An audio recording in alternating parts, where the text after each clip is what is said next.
My grandmother asked him. She was a slave. She said, I heard that when the next man come, they couldn't do nothing with that man.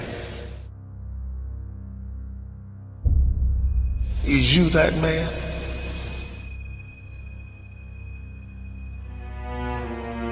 He said, yes, I am the man. He said, I heard all of your prayers.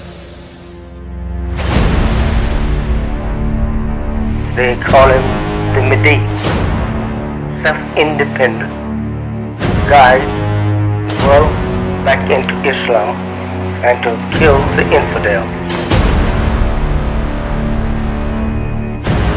He boarded a ship and came here by himself. They asked him, says, where is your authorities? Farad. He opened the Quran and showed it to him. He said, I am the supreme being.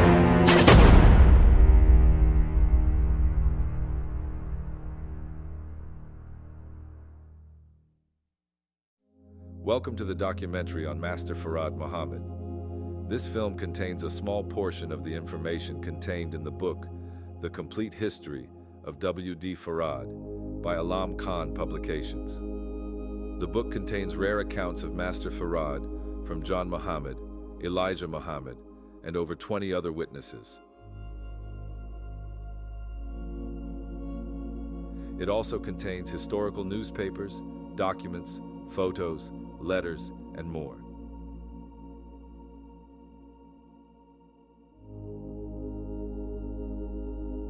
Here are some facts to note for clarification for those who don't know. Elijah's wife is Clara. John, Johnny, Jam, Kalat, and Wali are blood brothers of Elijah. Their father is Willie. Bernstein Sharif became John's wife. Emmanuel is Elijah's first child. Without further ado, let's begin.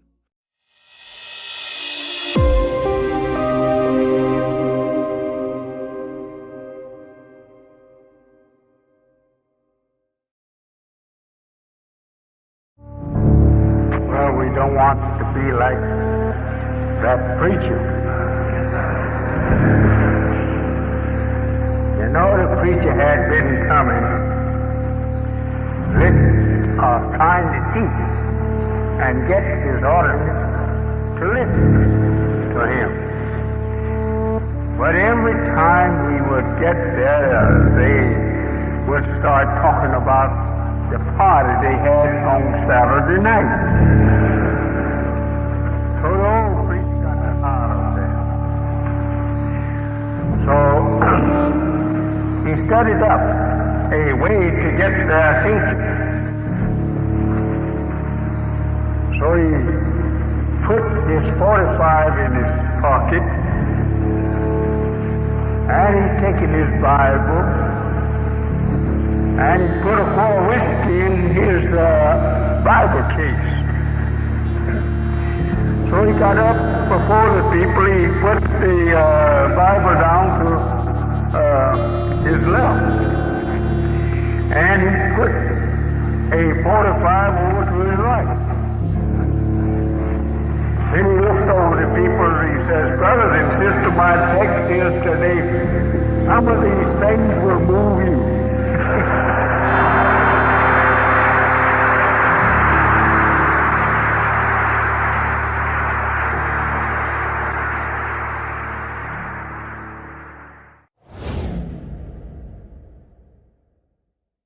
I was born in Sandersville, Georgia, in the year 1897. I have never known the exact day or month of my birth because my mother was not able to remember it. My grandparents worked as slaves for a white family by the name of Poole near Sandersville, Georgia, and in my early life, I was known as Elijah Poole. I attended school at Cordell, Georgia, but went only through the 4th grade. After leaving school, I worked on my father's farm until 1919. In 1919, I was married to Clara Evans at Cordell, Georgia. From 1919 to 1923, I worked on a section gang for the Georgia and Southern Railroad at Macon, Georgia. In 1923, my wife and our 2 children went to Detroit, Michigan, and from that year on to 1929, I worked for various companies in that city, including the Detroit Copper Company, the American Nut Company, Briggs Body, and the Chevrolet Axle Company. In the latter part of 1929, due to the Depression, I was out of work but remained in Detroit. I didn't have shoes. I didn't have a suit. My brother Kalot gave me a suit. He was working at Ford, but he had got laid off because of the hard depression. He gave me a suit. When I was a little boy, it used to be very hard for me because my father had at that time 13 children. I was the middle child. We were brought up on the farm. When I was 10 years old, I used to cut firewood and take it to the little town to sell it for 50 cents, so as to help my brothers and sisters. My older sister used to chop with me, and we'd go together to the little town to sell it. We had nothing to wear. I was having at that time only one rough garment for the whole season. When I was 18 years old, I used to work for a white man on his farm for 50 cents a day, from sun to sun. Then it got worse, so he began to pay me $8 a month for farming the whole day from sun to sun during the entire month.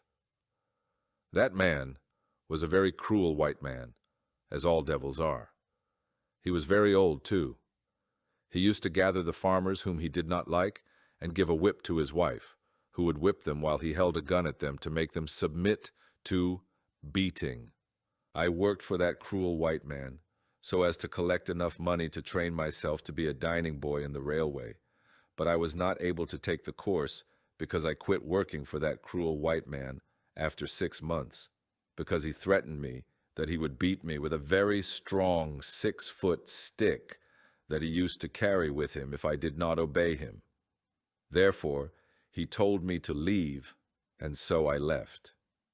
That was not the time they called slavery, but it was at the time they used to call freedom. He was not calling any laborer by his name, but he was calling our people some nicknames he invented for them. He used to call me Levi. This man was not an exception. They were all about the same. You said, this man sure do hate white folks. I don't have to hate white folks. I don't have to hate them. No, why? They made me hate them. Made my parents to hate them. That's right. Anytime that a man beats a pregnant woman until she dies because she didn't work in the field. Come on, Teach. What? Or why should I love them? That's right. Come on, teach us for a minute.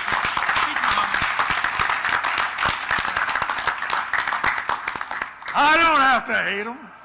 They taught us to hate them. That's right. Yes, sir. By what they did to us. That's right. They put it in their own books in the library. Yes, that's right. That's true. Of how they hung people. What they did to you and me, meaning my fathers, mothers, and fathers. Look what they're doing today to you. Yes, sir. They got it in a nutshell now, calling it education. Teach, Supreme Master. Right. Teach. And saying that it's yours. We give you 30 days out of each year to tell all you know about yourself. Teach. Well, I want you to go back and tell what I say today. Yes, sir. Yes, sir. Right. Right. Once, a time when I was a little boy coming to Cordell to sell a load of wood, I saw a lynching crowd. I was that time a child about 10 years old when I saw that morning a dark man horribly lynched by whites. He was accused of insulting a white woman. That dark man was a young fellow about 18 years old. They lynched him right in the section where I was selling the wood and where our people live. They took him and hanged him to a willow tree after they lynched him with extreme cruelty. That event impressed me so much that I cannot get over it. I did never forget it, not until this day. It was terrible and horrible to see such things happening, and all our grown men right there to our section, allowing such things to happen. I returned to our house, which was about 4 miles away from the little town, grieving all the way. I wished I were a man so that I could try to do something about it. That scene hurt me very much. I went to school in the city of Detroit. The majority of my teachers was white.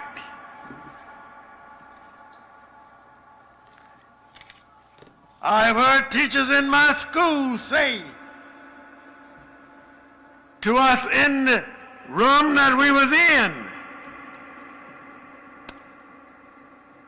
I had a white teacher that was a woman, that was over the manual training room. She was the teacher of the manual training. And we was in there, full of black and a few white. She said, she got angry with one of the black boys and she said to him, all of you niggas should go back to Africa where you came from. That was my teacher.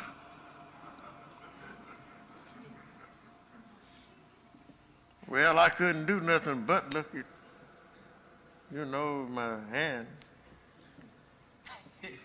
See what color they were. Know that I was black anyhow. I turned against her that very moment.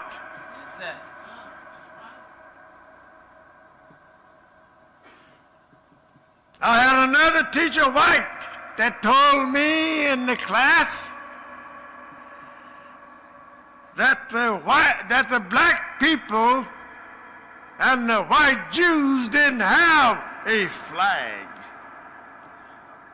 but the Jews did. I happened to learn that. After leaving her, I find that she didn't have much of a knowledge.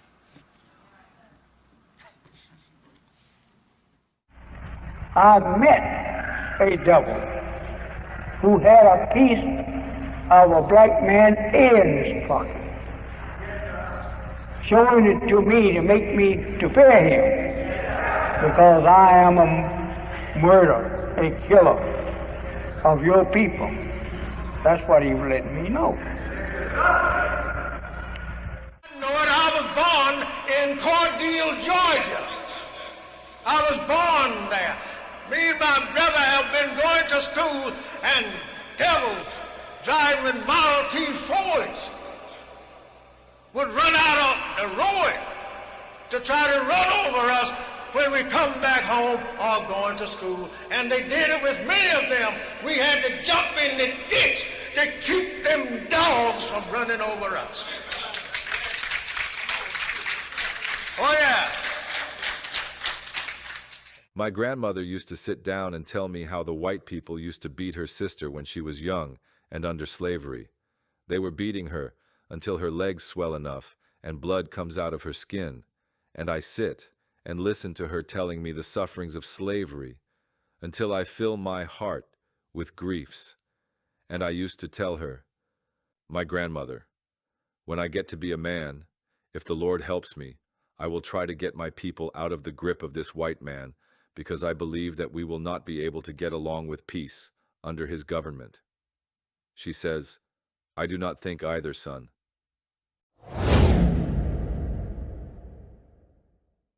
My father was the first member and was the first one to hear about Islam. He met Abdul Muhammad, the representative of Master Farad Muhammad, in the alley. And when he met him, and Abdul answered all of his questions right there in the alley, working. My father was working. He had stopped preaching and he was working for the city, cleaning up the rubbish in the alleys. And that's where Abdul stopped and talked to him, Abdul Muhammad. And he did. My father asked him where was the place at. So he would like to hear that man. And he told him. So my brother Johnny, he set out to find out the address where it was at while my father was working. And when he found it, they went to this place in a house. And there he come back and told my father that he found the address. And then my brother Elijah Muhammad and my brother Wali Muhammad and Johnny and my father, they went to hear Master Farad. And that's the way he would come into the Temple of Islam by my father, because they would sit on every Saturday and they would talk about what they had learned by meeting Master Farad and Abdul Muhammad. One day our father told us that he received some information and teachings from his friend Brother Abdul Muhammad, who told him that Mr. W.D. Farad has taught him and gave him that name after he was known by his slave name Brown. Brown himself was connected with the Moorish American movement started by Noble Drew Ali. Abdul Muhammad joined the movement under the name Brown L. Abdul Muhammad told my father what Mr. W.D. Farad was teaching, and my father told me. When I heard it, I told my father, "I like to hear that man." I said, "That is good what Abdul Muhammad told you." That was in the spring of 1931. I asked my father about Abdul Muhammad, and he told me where that man lives, and therefore we went, my brother and I, to find Abdul Muhammad. We had visited Abdul Muhammad in his house, me and my older brother, for several weeks, and he was telling us what he had been taught. Then we visited the place where Mr. W.D. Farad was teaching. It was a basement. I was not able to get into the basement because it was so crowded that I had no way to get in. But I heard him. He was speaking on Hastings Street, around 3408 Hastings, and I was not able to hear him well here too, because it was so crowded, thousands of people listening to him. After the meeting was over, I was sitting down and thought about the teachings. They did me so much good just to think about them. I waited after the second meeting, so I might have a turn to meet him. So we lined up to go by and shake hands with him, because he was shaking hands with us all. And when I got to him, I shaked my hands with him and told him that I recognized who he is, and he held his head down close to my face, and he said to me, "Yes, brother." I said to him, "You are that one we read in the Bible, that he would come in the last day under the name Jesus." I said, "You're that one?" Here he looked at me very serious when I said that to him. And finally he said, "Yes, I am the one that you have been looking for in the last 2,000 years. I am the one. But you go ahead now, brother. That is good." And he did not seem to care whether others were sharing what I was saying or what he was saying. So finally I went back again and listened, and he told the whole congregation that he was the Jesus that we have been looking for and expecting, not the one who was here 2,000 years ago, but the one we had been expecting. He said, "This is the time of that one." At that time, I was satisfied. Then I go out in Hamtramck and tell my poor brothers and sisters there, what I have learned from his teachings. So they would sit and continue from hour to hour, listening to what I was saying. I went on for a few months. In the fall of 1931, my wife one day went to hear him, and I stayed home with the children. That night he asked about me, saying, "Anyone here in this hall know that little man who lives in Hamtramck?" My wife answered, "Yes, he is my husband." Then he wants me to teach. He told her to tell me to go ahead and teach Islam, and he will back me up. These were the words he told her to tell me. I felt so happy when my wife told me that.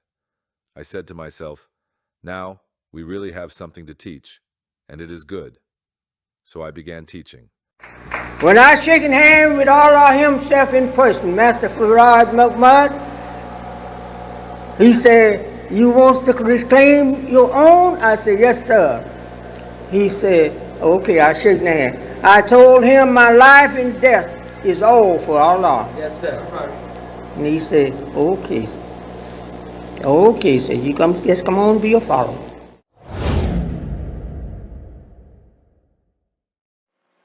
He used the name Farad Muhammad. When he first made himself known to me and others, he used just the Farad, Wallace Farad. And he had an initial in between that I never knew what that initial stood for. And that was a W.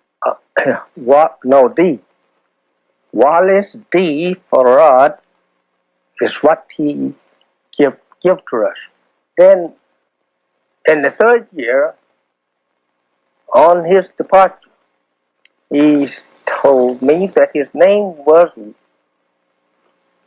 Wallace Farad Muhammad, W.F. Muhammad, right there. This was the first time that he revealed his name. First time he put the Muhammad to it. Yes. The name Farad is pronounced in English as spelled F-A-R-R-A-D, but in Arabic it's pronounced Farad. Or you'd like to know how your movement has got started in the first place, or On the coming of Mr. Farad, pardon? his name, Mr. Farad, F-A-R-D. F-A-R-D. Fard. Muhammad.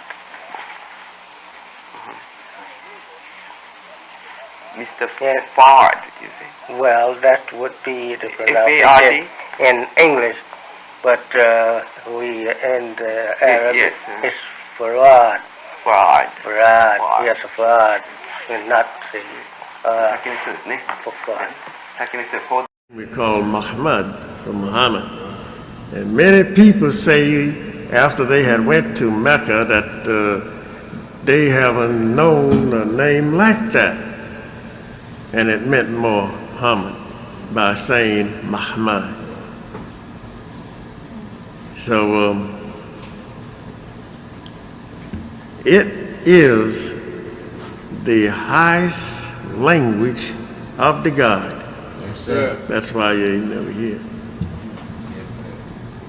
I was saying Muhammad when I said Muhammad. Some people say it's not in the Arabic language. I had a brother to tell me, he says, all you hear is Muhammad. God said Muhammad. And it's there. And it's there. I will read it to you someday and show you Muhammad in the language of Muhammad, spelling it in the English language.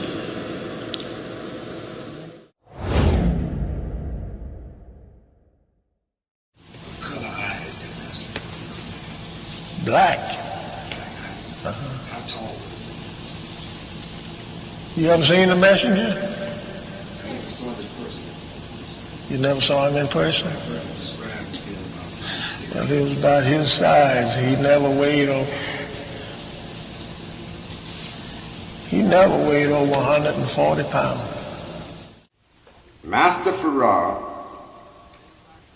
how did he look? Did anybody see him? Yes, many of us saw him. He was in and out of our home every day in the week. He ate out of our home. He also ate at my grandparents' home. And we saw him. We know what he had on when we saw him. We know his height. We know his complexion. We know that he wasn't a Caucasian, as some people believe. That's right. Master Farrar was a handsome man in every respect. Medium size, black hair with a few unnoticeable strains of gray, beautiful white teeth, an even-toned complexion, a soft accented voice, and appeared very healthy. Some people on a different leadership that call themselves Muslim want to claim that Master Farrar hair appeared at times as being kinky. But here, stand up, Uncle. Here's my Uncle John, who knows more about Master Farrar's hair than anyone, because he used to massage his hair. Yeah. He used to cut his hair.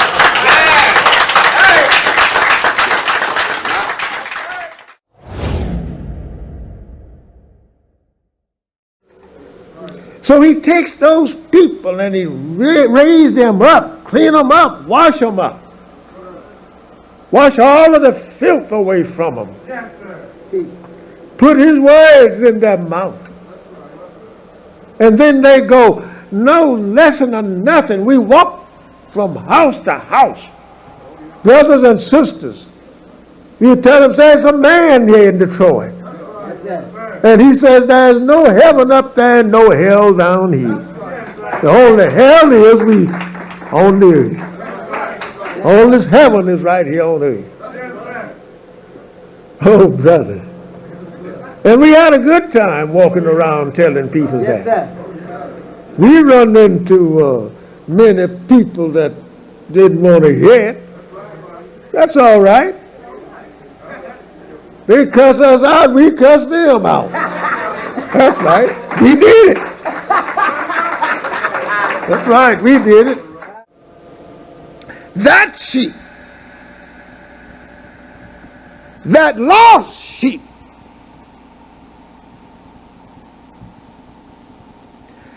he says, is my sheep. I am its shepherd. I'm here to find him. That's what it was said when Master Farrar Muhammad came in this country.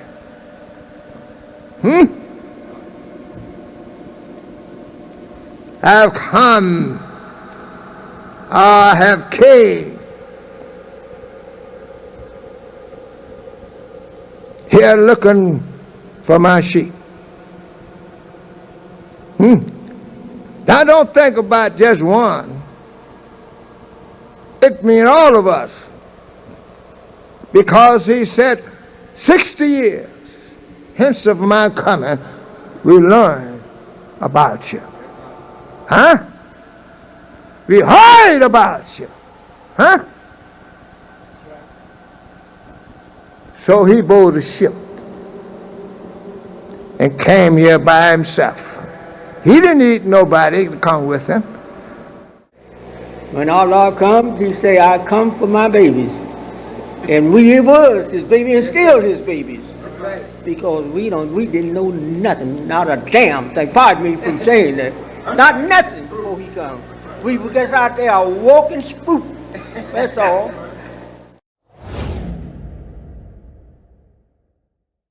He went to a church, if I'm wrong, uncles correct me. He went to a church and the preacher was preaching concerning Jesus. And Master Farad got up and said that he was the long-awaited Jesus whom they have been looking for the last 2,000 years. Yeah. Am I right? That's right.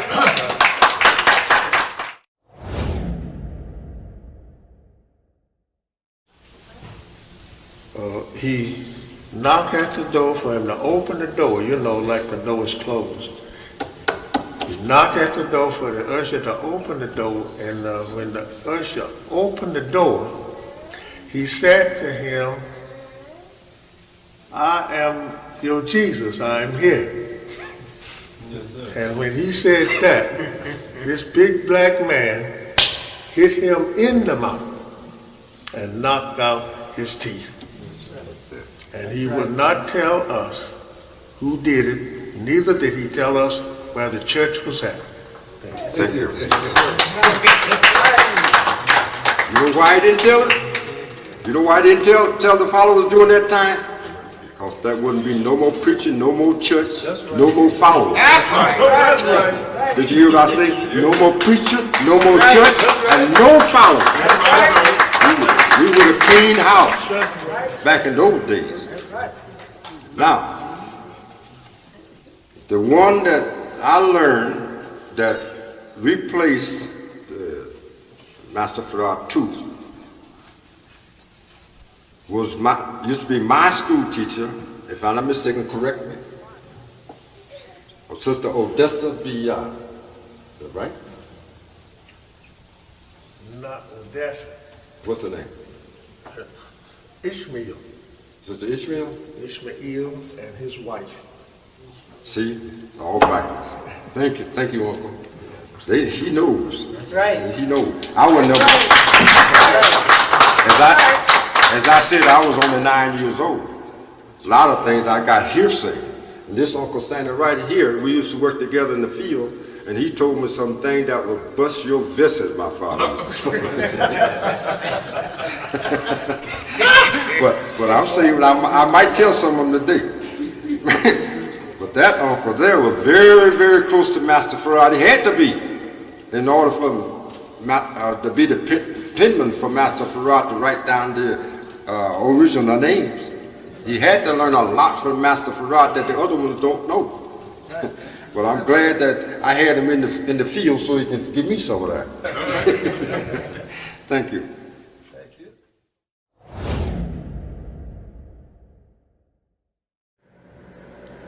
The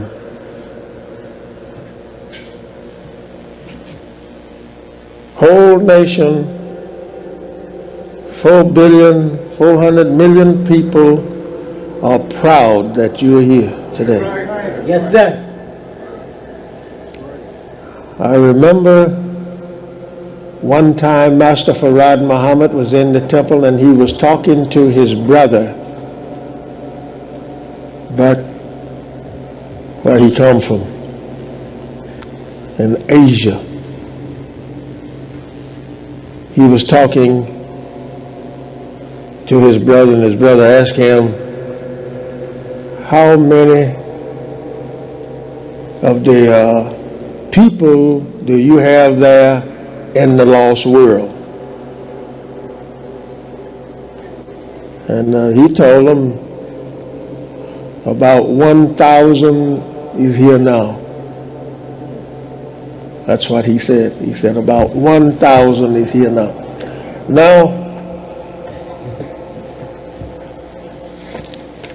he kept worrying him so. He says about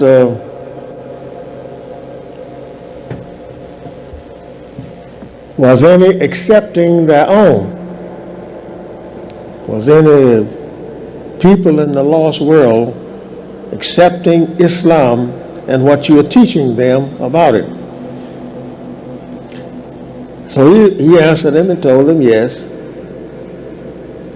And he says that his brother and others then kept worrying him so he stopped talking for a while. And he says to the sister that was acting as secretary there to bring him a lemon. She gave him the lemon and he started sucking on the lemon with the juice to gas himself so that he wouldn't hear them. You understand me? Yes, sir. Of course, you may not know what I'm really is saying. I'll tell you, I'll break it down to you. The black man having 7.5 ounces of brain that has not been tampered with is able to use his brain just like you was able to go home and turn your radio on. That's right. Any station he wants, any part of the earth he wants, all he has to do is to get quiet to himself, and he will see you. That's right. He could talk to you, but you would never hear him because your record is not clear. That's right. Your record is broken and all tore up, all scratched up, so you couldn't hear him because you've been living in the Western Hemisphere so long, doing the wrong things, and got all messed up. That's now right. our brains, we can't communicate together with a brother or sister that is across water or even sitting right next to me. Now do you kindly rather get the picture I'm bringing to you. Yes, sir. He can sit down, stand or wherever he's at, and when his telephone rings in his head, he can talk to that person and knows who he is, and his eyes will see him. So that's like the radio and the television. When we sit down at home looking at television, we see the people, right? That's right. What if your brains was like that? Yes, sir. You say, well, I can't do it. That's true because they've been all messed up. But now listen now. Where did that radio or television come from? It came out of a man's brains, right? Right. Teach, Supreme Minister. So if the man is able to make this mechanical work and so that you can hear across the water, why can't you hear without this TV and radio? Right. Right. Teach. Now you're getting the Yes, point sir. now, right? Because you is the maker of this, what you are sitting down, listen at, you know what was and everything put together in the making of it. So Master Farad taught us that they didn't need radios and televisions. Well, we didn't have televisions while he was here. We didn't hardly have a radio. I saw one in school and it looked kind of funny there. And the voice of this President Coolidge. Long time, huh? Long time ago. President Coolidge was on the air. I was sitting in the schoolroom and my teacher had this radio there and we heard President Coolidge speak on there. First time I had ever seen such makeup or heard such thing in my life. I was a little boy going to school. Now that can be did with you.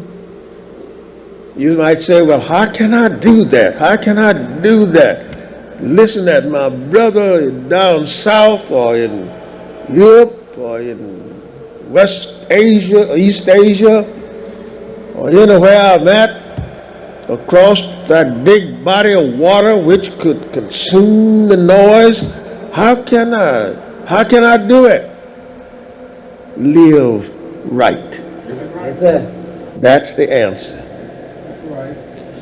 Live right. Be yourself. Yes, sir. Stop eating everything that you see on the streets and in the restaurants and in the grocery stores. Stop eating it. Especially scavengers meat, pig, hog, Right. wild animals, and eating a whole lot of all kind of meat. No meat is good for you to eat. No kind is good for you to eat, regardless to how good a chicken is baked or barbecued. It's no good. Hog meat is no good for you to eat. It sounds the brain. That's right. You might say, well, I've been eating it this long and haven't did anything. Yes, it have too. That's right. It has. It keeps clogging up like water when it's freezing. It keeps freezing the brains, keep freezing it. After a while, you knows nothing. That's right. You're forgetful, and we wear eyeglasses. It makes you nearers of sights. A lot of people have to wear these things, eyeglasses, not because of the sore or something in the eye. It is because that he has ate too much poisoned swine and drinking too much whiskey, beer, or wine. Alcohol will tell you when you're drinking it that you should not have it by the eyes. Because here you go, you can't walk straight, right? That's right. Alcohol is in your brains, in your body, and here you go, you walk from one side to the other. You can't walk straight. Why? We say he's drunk. That's right. If he's drunk, then he can't see right. That's right. Right? Right. Yeah. So he's all messed up.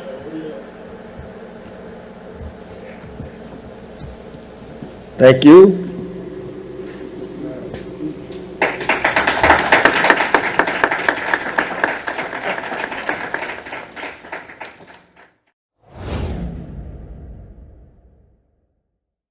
Looking back over the mystic happenings during his stay with us, things I saw along with others, to name a few, how he could tell you what you were thinking, things you had said, and even to things that you would say, and it would come to pass. One such incident, 2 of the laborers were at home talking, making mockery of a young 13-year-old school teacher who was unusually tall for her age and heavy-boned. When Master W.D. Farad got there, immediately he reprimanded them for what they did, and he was nowhere near the house when they did it. Well, he have told me things, but, well, some of the things seemed like miracles, but he wasn't working in miracles. He healed me one time by hitting me in my back. I was pretty sick that day on the picnic. And I was standing right beside him, and it was something happened, and it was pretty funny between the rest of them dancing on the floor. And it was pretty funny, and this brother couldn't dance, but was dancing with the sister. And he hit me on the back, and me and him both laughed. That was the end of that pain that I was having in my back. I ain't had it since. I asked Allah something that maybe you don't know. I saw my wife was in a condition, any disease. The thing that she had was a cancer, and it had been with her ever since he came to us. He told my wife in my presence, "Sister, you have a sick stomach." This sick stomach traveled with my wife up until the day she died. She knew these things, and I knew them. I did not want to tell our sons and daughters the condition that our mother and our wife was in, my wife was in, where they would grieve themselves. I known it for over 30 years, but I kept it to myself. I know what was wrong. God had told her, and she knew it. But there was no cure for it, and the way the cure was sought. As to incidents that happened during my laboring as his secretary were many. Things I'd think of at home, and when I'd get to work, he would do them. He had a beautiful wine-colored suit that I really liked to see him wear. In fact, it was bought for him when he came out of jail. For some reason or another, he stopped wearing it, and I saw the Honorable Elijah Muhammad wearing one just like it. I thought he had given it to him. So this particular morning, I was thinking about it and wanted to see him with it on. I went to work, and behold, he had it on, and said this to me when he saw me. "How do I look?" I smiled with a big smile and said emphatically, "Fine." He took my wife home and told her, says, "I've never been to your house, but you just watch it." Said, "It's caving." He called the car caving. It's going to stop right in front of your door. And it did. When he put on brakes, he was right in front of my wife's house. I wasn't married to her then. That's right. Or anybody could do that if they knowed. Yeah, if they knowed.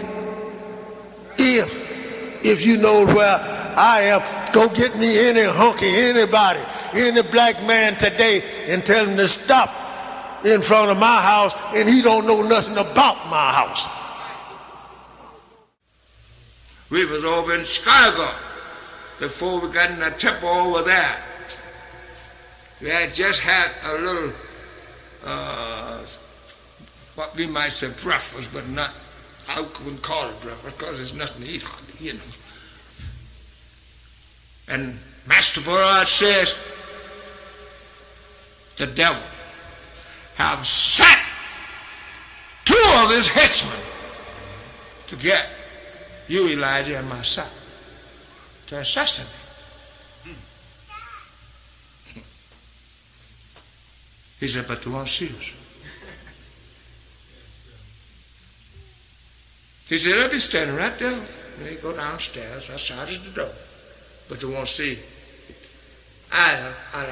Elijah or myself, for you see her. So it was. They was there. They tried to do something to him. They even gave him a dish with a little poison in it. Yes, sir. Spider webs and such things for him to eat. He sat there and ate them. And got up and walked away from the table. Yes, sir. And lived Yes, sir. for many more to see him. Yes, sir. Could you do that?